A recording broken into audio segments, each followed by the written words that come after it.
You're listening to the Be Better Off Show by Kelly Partners.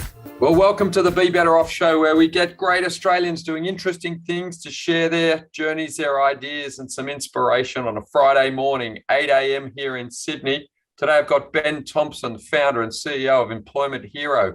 It's a great piece of software that we use. It's a platform to help your employees be better off. I'll get Ben to tell you much more about it, but I've known Ben for a long time. He's a wonderful guy, and I've watched his journey with real energy and inspiration. So good morning, Ben. Good morning, Brett. How are you? Mate, I'm fantastic. Now, let me ask, the beginning's always a good place to start. Where did you grow up? How many kids in your family? What did your mum and dad do? What was your sort of formal education, and what came after that?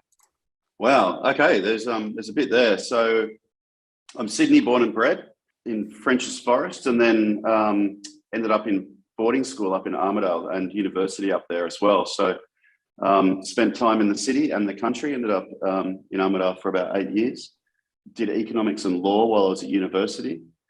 Found my wife there in Armidale. She's a country girl. And we've since had 3 kids. And it's scary how old they are now. My eldest is 19. He's heading off for his 6 months overseas. My daughter is 16. She's back at the school I went to, which has now gone co-ed. So good to see a bit of progressive schooling happening in the GPS schools. It'd be good to see that spread a little bit. And my youngest one is 13, and he's here with us. So yeah, it's been an interesting time. It's gone quick. Yeah, it's amazing, isn't it? I've seen it over the last 30 years working with clients, how quickly kids grow up. So I felt very forewarned as to how quickly that happens, which is funny. Now, your dad was, I think, an employment lawyer. You jumped into employment law, I think, with him. Share that story. Share that story with us. He wasn't a lawyer. He isn't a lawyer.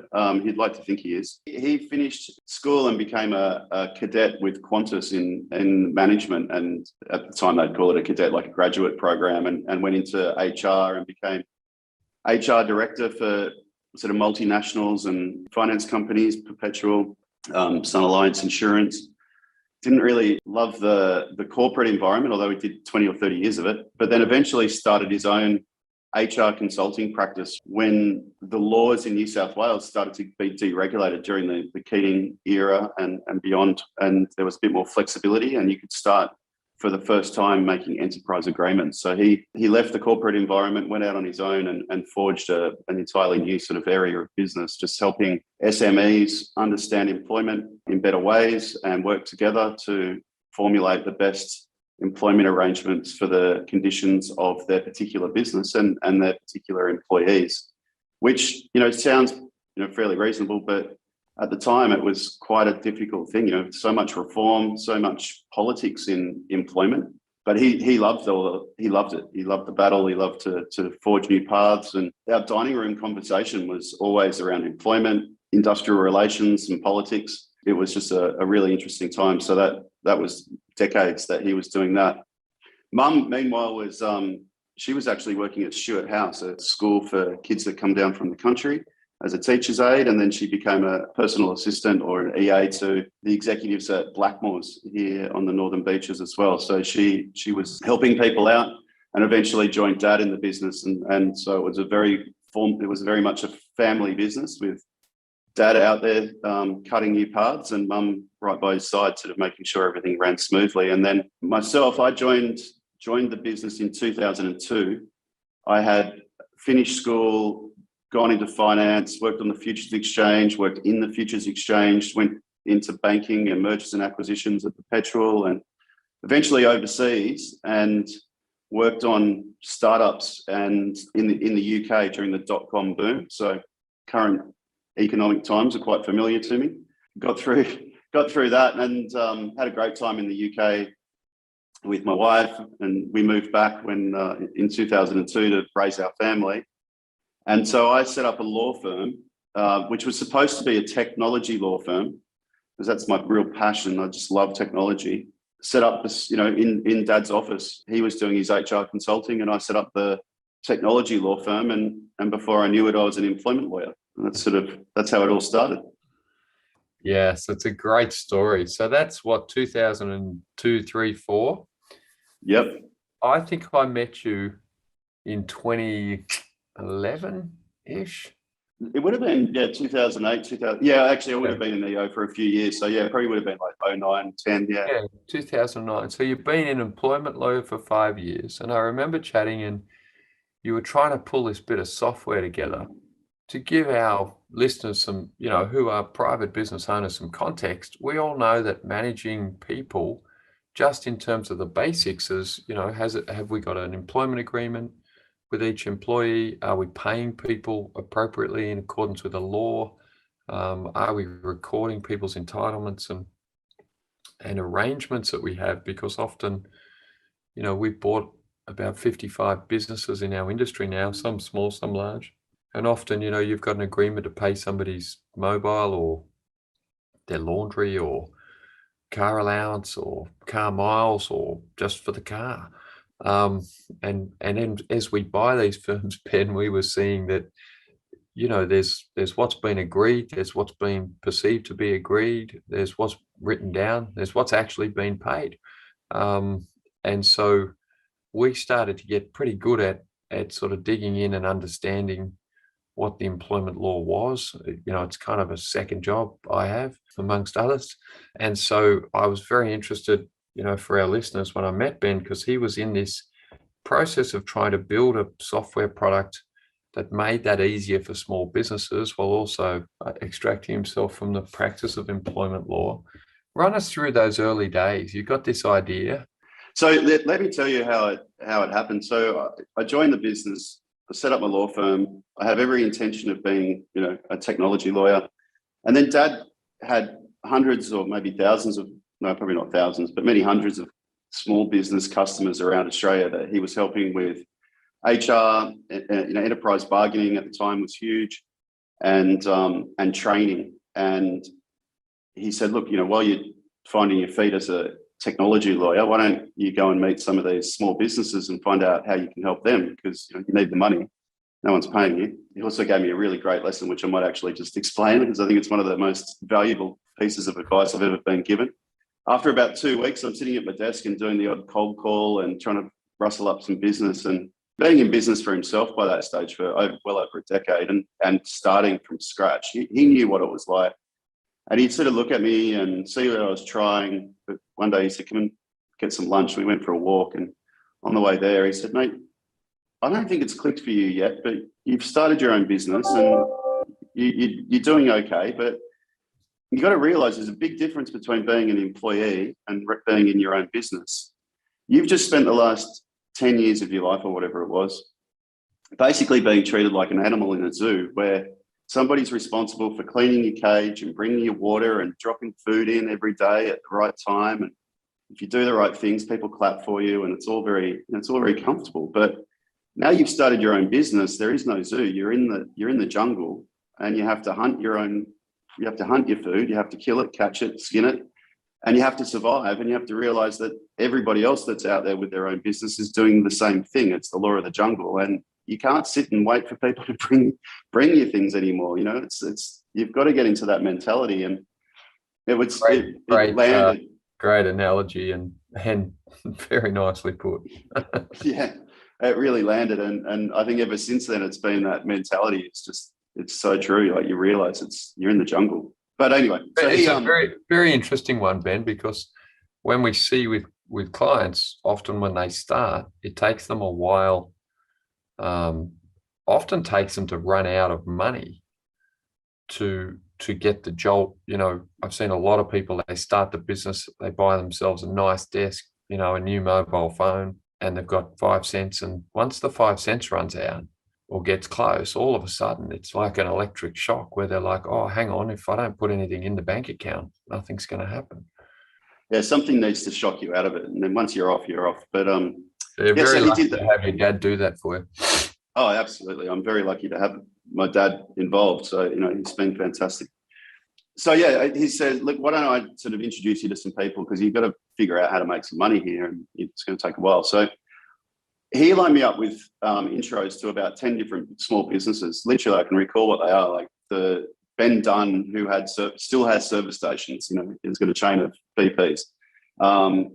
restaurants, cafes, Subway sandwich shops, all these classic, small businesses. And I'd go and have a coffee with each of them and say, how can I help? And I'd say, well, you could help with employment because it's really difficult. It's really technical. No one tells you how to do it. And there's no support. There's no one here to support you doing it.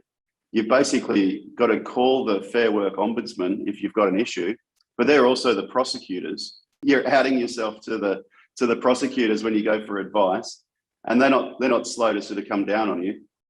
And we need help with this. It's complex. And I stood back from it and realized that out of about 10 conversations, I heard exactly the same thing from 10 different people. And when you hear that commonality, you think, okay, there's something here, there's a business idea here.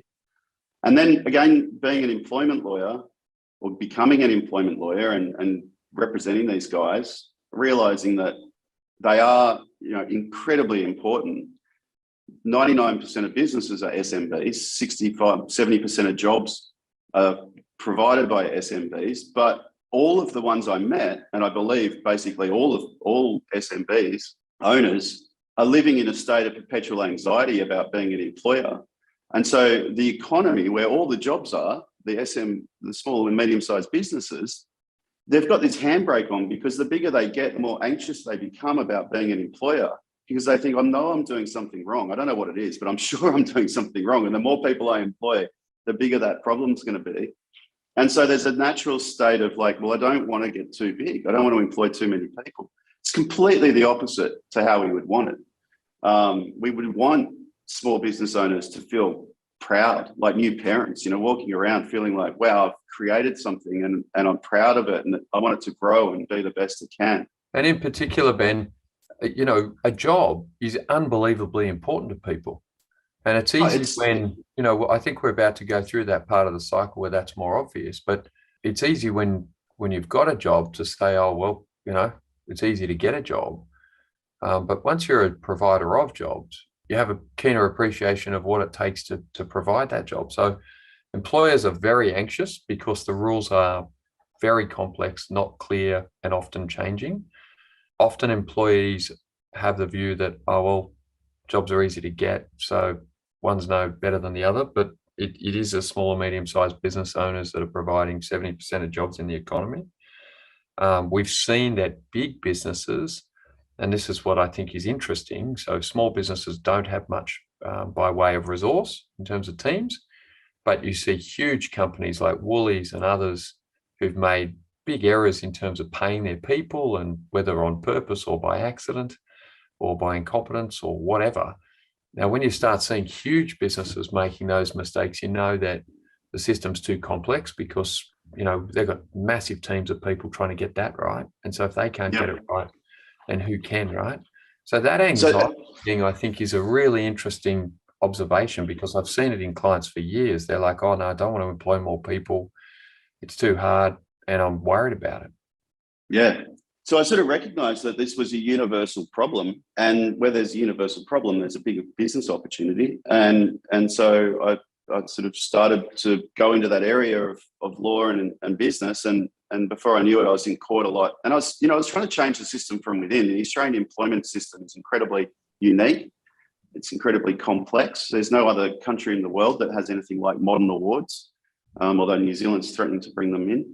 And so I sort of went into the system trying to speak to commissioners at Fair Work Australia and explain my client's position. And it's very difficult, didn't get very far with that. And so I thought, well, I know what I'll do. I'll start a business that's like the best HR department that any small business could utilize or could create. And it'll be like a hub and spoke model. And that's it. That's employment innovations. And so that's another one. That's my second business. And that's HR consulting, payroll bureau, help with everything sort of employment. It's like your HR back office. And we grew that business. It was obviously, it found a good product market fit, and we opened offices and all over Australia in all the capital cities. We have built it to thousands of businesses and expanded into New Zealand. And it's been a really good model. It's still growing really great guns. But at one stage, and just to come back to a point you made about creating software, at one stage there, not long before I met you, I read the article by Andreessen Horowitz called Why Software Will Eat the World.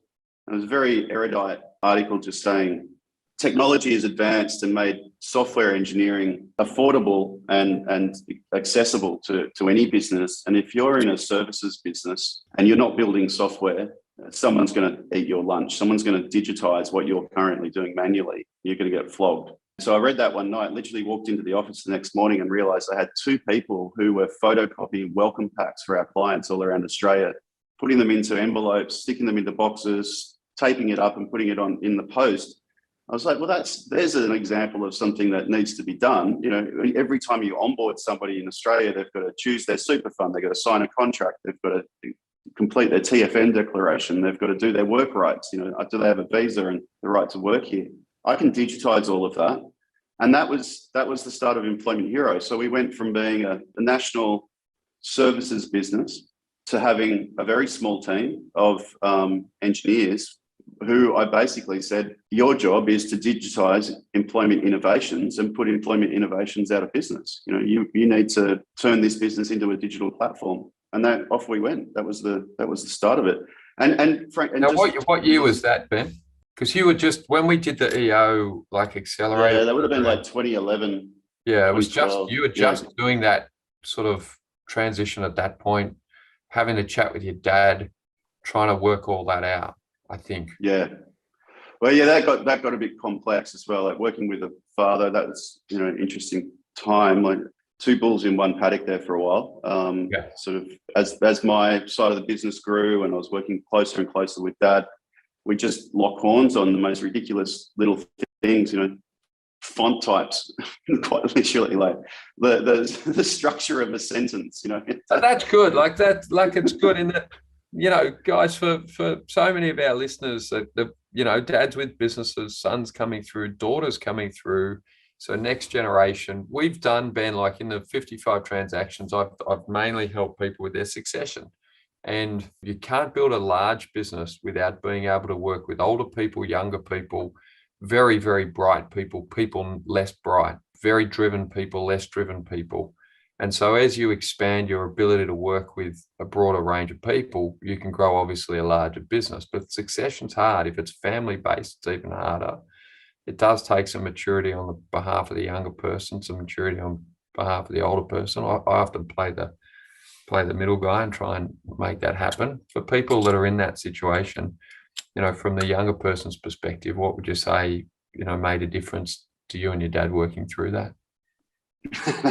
Well, I wish I had the maturity. I wish I had the maturity. I don't think I was particularly mature. I don't think he was very generous, and I don't think I was as good as I could have been, to be honest. But we didn't have a mediator. That would have been a lot better, to have somebody like you, somebody coming in and finding that middle ground. As it ended up, I ended up making an ultimatum. I was like, I'm going to go out, I'm going to leave and start my law firm, take it externally and not be a part of the family business, or you need to back off. As it often turns out, the person who solved the thing was my mother. She got a diagnosis that she had Parkinson's disease, and she said, listen, I've got 10 or 15 good years ahead of me. I'm going to be sitting around watching you two fight every day. So I'm out of here. I'm out of here. I'm moving to Tasmania. She literally said to my dad, I'm moving to Tasmania and you're welcome to come with me. So, but one of you has to back off. And so off they went and moved to Tassie. I got the business valued and bought the business for what it was worth. And that solved it, but it wasn't pleasant. And I empathise with any family business that has to deal with that. It's very difficult. But if I can come back to Employment Hero, and as we develop the software, also employment innovations, I guess, one of the things that people don't realise is that with employment, probably 95% of what has to be done is common to every business. But unlike accounting, which is complex and needs good advice, there's no sort of outsourcing arrangement for employment. And so you don't have that network of advisors around you. You've just got to figure it out for yourself. So what you end up with is every small business reinventing the wheel. They go out and they find employment contracts. They go out and they find policies. They go out and figure out how to run payroll. They interpret the modern award. They do everything themselves with no advice or limited advice. And that's where Employment Hero has been so great as a platform, because we've gone, okay, well, what are the 95% of tasks that are common to every business? How can we automate that? And how can we make it affordable so that every small business can be a great employer and they can feel confident about being in employment and grow their team with enthusiasm and energy rather than this, perpetual anxiety. Yeah. And so the platform now has evolved over a long time, 8-9 years, to do everything related to employment. Recruitment, we just launched our own job board. We've got our ATS, we do onboarding, we do performance management, rostering, time and attendance, we digitized all of the modern awards, or at least 90% of the ones that matter. And so payroll is now simple, that you're compliant because all of the payrolls have been interpreted in the background. Payroll, super clearing, ATO integration, STP2, there's nothing other than the purely human elements of employment that our platform doesn't do, reward and recognition, everything. So now every small business owner can. That's right. So like we're using it that way, Ben, and now we just have our employment lawyers give us, really the bespoke advice around situations that arise from time to time because humans are humans. And so I think, it's a good example of, what can be done with good software and intelligent thinking to take what is just common compliance and put it in a format that people can use. Yeah.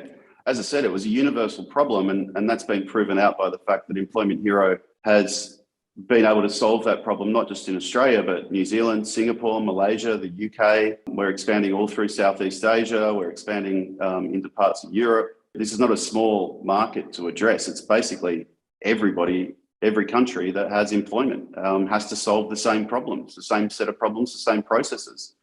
So it's a huge opportunity, and it's something that we really love doing because you can see the benefit of what you do. You see business owners and their employees are happier, more productive and compliant and less anxious. So it's been a really fantastic journey.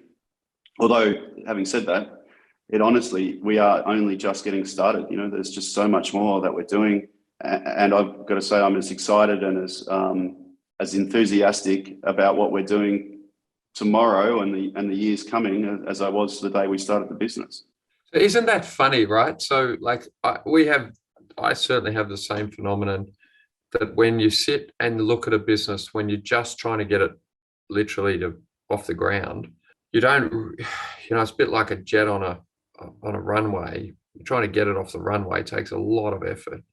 And then you're trying to get it up to some altitude that it can fly without falling out of the sky. But once you get that up there, you realize it's a big world out there. And there's a lot of places you can go and a lot of problems you can solve if you've got great people that want to help people. And so I've seen it with your platform. I see it in our business. That initial thing of your dad saying, go and speak to those 10 businesses and try and work out what their problems are and see if you can be useful, son. So you can actually do something for them, because you sit here at your desk, not going to do anything for you. And if you can maintain that inquiring mind and that mindset around trying to solve people's problems, then it's an interesting life to live. Yeah, exactly. You just have to find a really big problem that a lot of people share and help them. That's all you have to do. And that's what, and you got to keep doing that. Even this week, we run this is going down a rabbit hole here, but we run the Rockefeller Habits sort of process in our business and have done since before I met you. Since we had 10 employees, I've been practicing quarterly themes and a big, hairy, audacious goal, all that stuff. And that's how we met and really bonded over the shared love of that book. Yeah. But what it allows you to do is pivot quickly to the conditions, and you constantly, I'm a sailor, so you're constantly looking at the wind and making sure that you're optimized for the right gut, for every gust. And business is like sailing. You're just constantly being hit by different weather, and you've got to set the right sails and find the right course and get through it. But there's no smooth water. Yeah, there is no smooth water. And right now we've sort of literally said to the business, look, we're all set up to solve one problem, which was how do we we recruit faster so that we can build what we need to build for our customers. The weather is telling me that recruitment's not going to be the biggest problem for us for much longer, nor is it for our clients. We need to start thinking about how do we help our clients survive and thrive in these current conditions where, one day, you've got inflation, you've got interest rates climbing, there's something coming, but it hasn't hit yet. But the market, like some people are seeing ahead, some people are in it right now. The tech companies are laying people off and putting in hiring freezes. But I think the general public and, the SMB consumer retail type businesses haven't felt it yet. But we're now rapidly pulling together our strategy for how do we help our customers get through what's coming. That's what we've always done. How can we help? What are they going to need? Let's anticipate that. Let's build that and let's deliver that when they need it. And we've done that day in and day out for 8 years with Employment Hero. Yeah, it's very, very interesting because, 5 seconds ago, it's like unemployment's 3.9%. To me, that's a trailing indicator. And, there are jobs everywhere. What was it called? The Great Resignation. I'm always looking ahead because I think you've got to look at the road in front and the road, well down the road. And we're going back to, I started work in 93, the last Great Recession. We had Paul Keating in the recession we have to have. I feel like we've now got Biden and Albo, high inflation leading to high interest rates. And I think you can see the tech companies globally laying off people, putting in hiring freezes. They're ahead of the curve because of being absolutely belted, anything that's non-essential. But I think the broader economy is about to see much, much tougher economic conditions because they've printed so much money. I don't think they can print much more. And, you've seen no productivity uplift in Australia in a decade. People declining real wages. When I started the business, I wrote a 5-step master plan, and it was really driven by the recognition that real wages were in decline and that we wanted to help employees as much as employers. But since then, real wages have been in steeper decline, and that's only going to get worse. So you have a global economy. My thesis is basically you have a global economy. You have talented people around the world, and where you are born shouldn't determine what you get paid. And so if somebody is willing to sit on a Zoom call anywhere in the world and do a role and do that with a level of enthusiasm and intensity and excellence, then they're going to be the person you want to do that role. And as that market becomes a global market, then the protected wages that we've had in one place aren't necessarily the market rate for that job. And that's the undiscussed reality of why real wages in the West haven't grown. You've got 600 million people in China have come into the market over the last 20 years. You've got hundreds of millions coming in from India. There'll be more come from Africa. And basically anywhere that anyone can get an internet connection and a computer, if they want to get on Khan Academy and learn how to make a YouTube video, they can go out and call themselves a video editor. No one really cares anymore if you went to Harvard or Stanford or where you went. They just care whether you want to get up early, stay up late, and solve a problem for a customer. So that's why I keep going back to, your dad says, look, Ben, get out of your desk, go talk to 10 small business owners and listen, hear what their daily struggles are and find out how you can help, because it's the helpers that win in the end. Yeah, absolutely. And just that thread, that theme that you've just mentioned about online working, I think that is one of the most under-recognized things on the planet right now. And I'm coming to you because I've got a Starlink dish on the top of the house as a bit of an experiment to see how well it works. It's better than the NBN. And what people don't realize is that 34% of the planet's population still doesn't have internet. They've never used the internet. 3 billion people out of 8 billion people don't have internet access. But SpaceX, Starlink are putting global satellite internet around the world incredibly rapidly. Just an example, they've flown doing 3 flights a week. And they're putting hundreds of satellites. 150 satellites a flight. No, it's not that many. It's 50, 60 satellites, 58, 60 satellites a flight, 3 times a week. 150 satellites a week is what I read. So 3 billion people are about to be connected to the world of online working now that we're all working or capable of working remotely. how is that when 3 billion people can gain access to free education, affordable broadband, and you give them a computer, you've just increased the global talent supply by 34%. That's going to lift more people out of poverty. It's a huge thing, and it's happening right before our eyes, and no one recognizes it. But whenever I talk about it, people sort of think I'm crazy. Right. So, Ben, the conversation that I think is really interesting is in the US, the minimum wage is $7 or $8. In Australia, I don't know what it is, but it feels like about $25, right? And there's always this argument. I think Albo's come out and said, well, we've got to increase the minimum wage by 5.1%. Well, that's all great. But the internet doesn't give a shit about what the minimum wage is. And the people, in fact, who want opportunity don't really care either, because most people, around the world are still on $1 a day. They're not in a situation where they're arguing about what time they come to work or whether they come to the office or not, or all of those esoteric arguments are the arguments of the privileged. And we are all privileged, notwithstanding what we get paid in Australia. From the lowest paid person to the highest paid person, we're incredibly privileged on a global scale. And so, I love this. Lost my job at 22. I didn't know what to do. I started listening to people with alternative views. One of these great American speakers said, formal education will make you a living. Self-education will make you a fortune.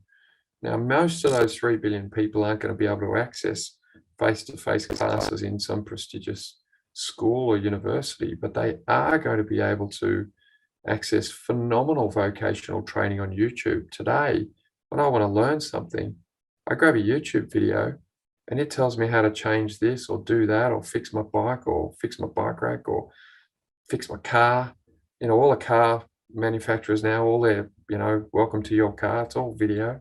I think we have to broaden our view. And to your comment, we were chatting just before we started the call. I don't think about whether you work in the office or you work remotely or you work from space. I don't actually care because my clients don't care. The problem that I'm trying to solve doesn't care. It just cares whether you're a disciplined person that, wants to think in a disciplined way and really take action. Yeah. So you've got these sort of current macroeconomic conditions bearing down on us, but you've then got these issues like 3 billion people being connected to the internet and the online world of work. So there's plenty of reason for optimism, plenty of reason for paranoia as well. But we're trying to help businesses access all of that and do all sorts of things. So Employment Hero launched during COVID because we had to start working remotely. We launched a thing called Global Teams,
Thanks for listening to the Be Better Off Show.